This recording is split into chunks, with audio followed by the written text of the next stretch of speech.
Gusto ko lang, I'm sorry. I'm sorry, Yasin. I'm sorry.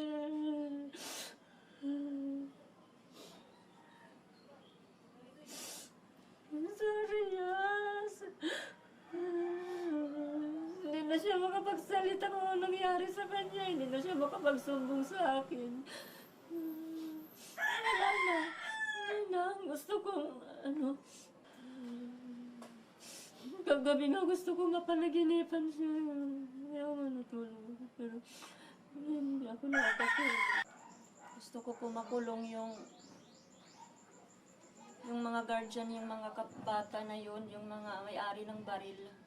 Kasi sila yung may-ari. Hindi yun mapunta sa mga bata kung hindi galing sa kanila yun.